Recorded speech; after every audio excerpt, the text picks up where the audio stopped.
Mhm.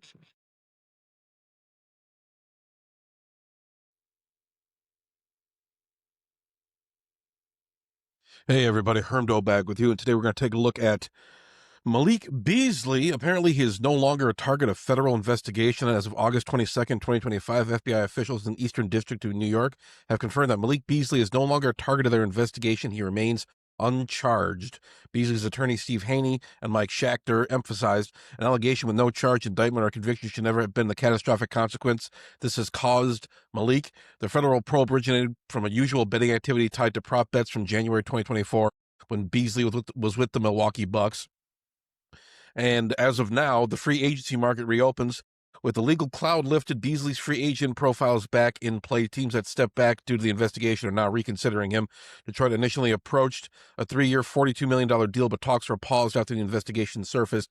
Now potential deals include a 1-year, $7.2 million deal, allowing for early bird rights usage in next year's negotiations, a longer-term offer, potentially four years, approximately $31 with earnings possibly rising depending on timing and usage of rights. So there's some legal and financial difficulties. Beyond the probe, Beasley has faced multiple legal and financial issues, including lawsuits for unpaid debts that stem from a former agency landlord, dentist, barber, and other creditors. I believe Beasley was evicted from his apartment in Detroit due to these allegations and some financial issues as well. So he's really been put through the ringer.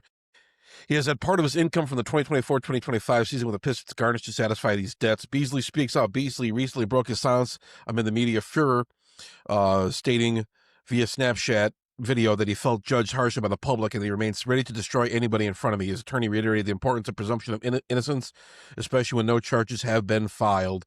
With the federal probe lifted, the spotlight now turns to Beasley's next contract and where he lands. His performance last season with the Pistons, where he averaged 16.3 points per game and shot 41.6% from three, affirms his value as one of the league's top bench shooters. Let's look at some of his career stats and see like how he fits into the Pistons' plans should the Pistons re-sign him. I'm sure a lot of teams are going to be looking at him this offseason, but over 578 regular season games, Beasley has averaged 11.7 points, 2.8 rebounds, 1.4 assists, shooting 42.6 from the field and 39.1% from three on 6.4 attempts per game. In the 2024-25 season with the Pistons, he played in all 82 games, 18 starts, logging 27.8 minutes per game and averaged 16.3 points per game while shooting 41.6% from three, as we already discussed. In 6 playoff games in 2025, Beasley increases minutes to 27.2 minutes per game, average 14 points, showing he can step up the scoring when needed.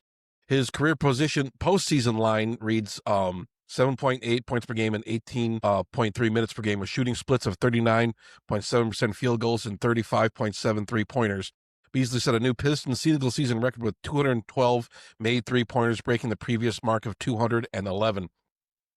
He delivered clutch performances, including a 36-point explosion versus Philadelphia and a 22-point winner against New York, 6 of 8 from deep. Beasley is widely regarded as an elite movement shooter, excelling in catch and shoot situations. He takes 6 catch and shoot threes per game, hitting them at an impressive 46% clip. His ability to shoot under tight defense, 35% contested threes, forces opponents to respect his range and movement. He brings consistent spatial value. Without Beasley, Cade Cunningham's isolation-heavy offense becomes far less effective. His presence opens up driving lanes and enhances team spacing.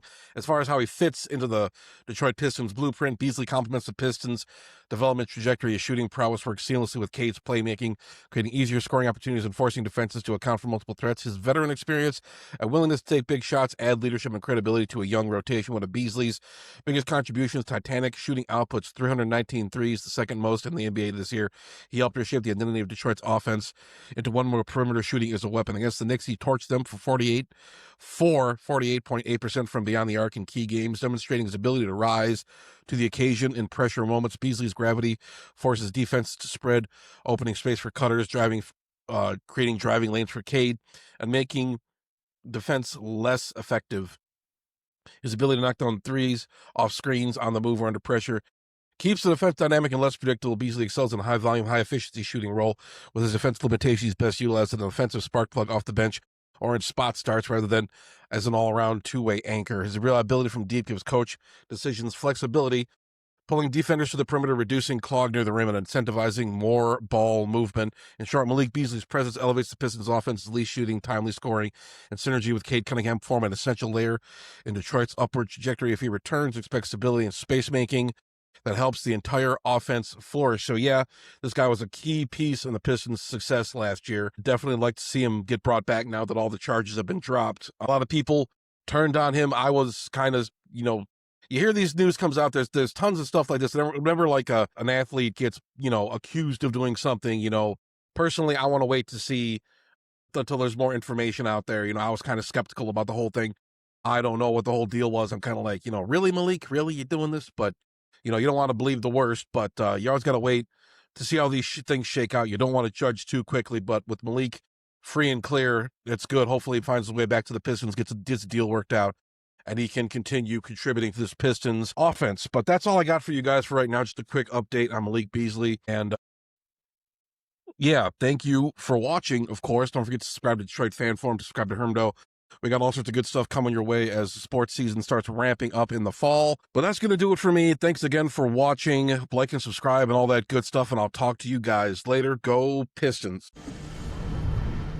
Leave the gun. Take the cannoli.